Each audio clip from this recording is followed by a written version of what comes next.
Bonsoir à tous. Alors ce soir sur le plateau, j'ai le plaisir d'accueillir Jean-Philippe Bloch. Il est photographe spécialisé en portrait. Bonsoir JP. Bonsoir Vera, bonsoir Lionel. Bonsoir. Alors tu as choisi il y a 10 ans de faire une reconversion professionnelle. Quel a été l'élément déclencheur ? En fait, j'en avais un petit peu assez de travailler pour les autres et j'avais envie de travailler pour moi-même. Et donc j'ai eu l'opportunité à un moment de créer mon entreprise et donc j'ai foncé. Alors pour comprendre ton approche artistique, j'ai sélectionné dans ton portfolio quelques photos et ce qui m'a touchée, c'est l'histoire forte. Voilà, on le voit par exemple. Est-ce que tu peux nous expliquer ? En fait, j'avais un chef d'entreprise qui cherchait à mettre en valeur ses salariés et il cherchait le bon moyen de le faire. Et donc, je lui ai proposé de faire une série de portraits individuels de tous les salariés de son entreprise. Magnifique. En noir et blanc, plutôt un côté artistique. Et donc, je suis passé sur tout le site, donc aussi bien à l'usine, sur les chantiers, dans les laboratoires, dans les bureaux. Et donc, ça a donné une centaine de portraits noir et blanc, comme vous avez pu voir.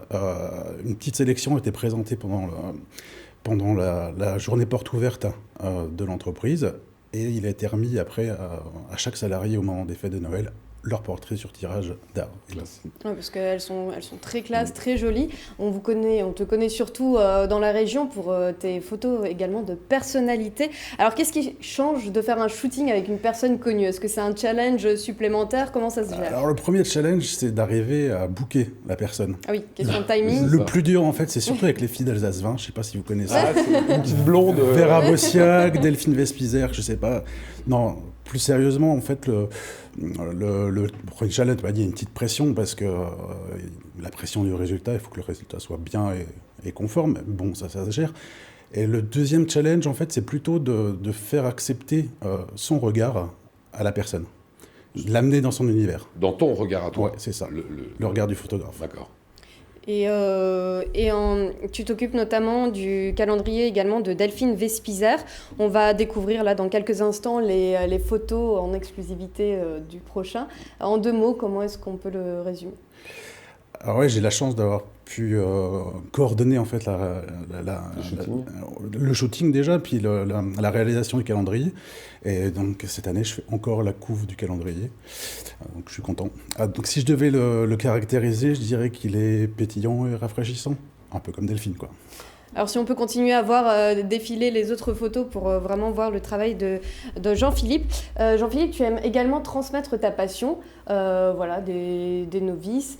Tu organises des stages photos. Comment ça se passe ? Comment ça s'organise ? Alors effectivement, 2 fois, 3 fois par an, j'organise des stages photos en groupe. Il y a une journée qui est consacrée aux photographes qui sont déjà un peu plus aguerris et une journée qui est consacrée aux photographes débutants ou amateurs qui ont envie de s'initier à la photo studio. Et pour ça,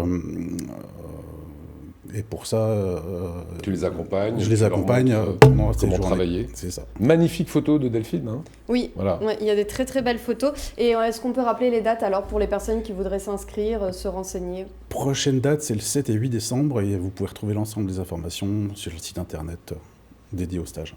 Merci beaucoup. Autre actu, Vera ?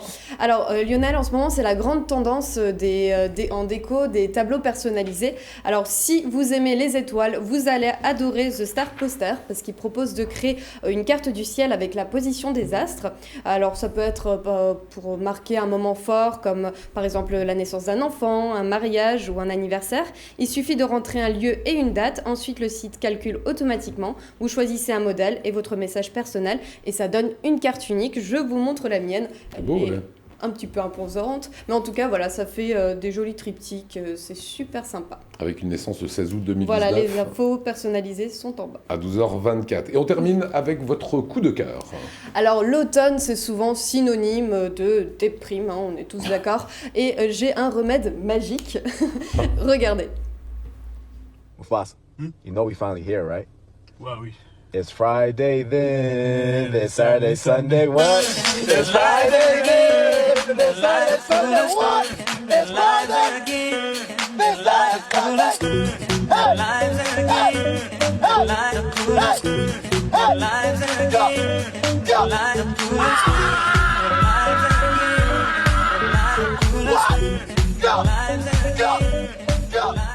Voilà, vous regardez ça tous les matins, je vous garantis, ça va vous mettre la patate. Voilà, surtout si on veut arrêter de fumer, ce sera encore mieux.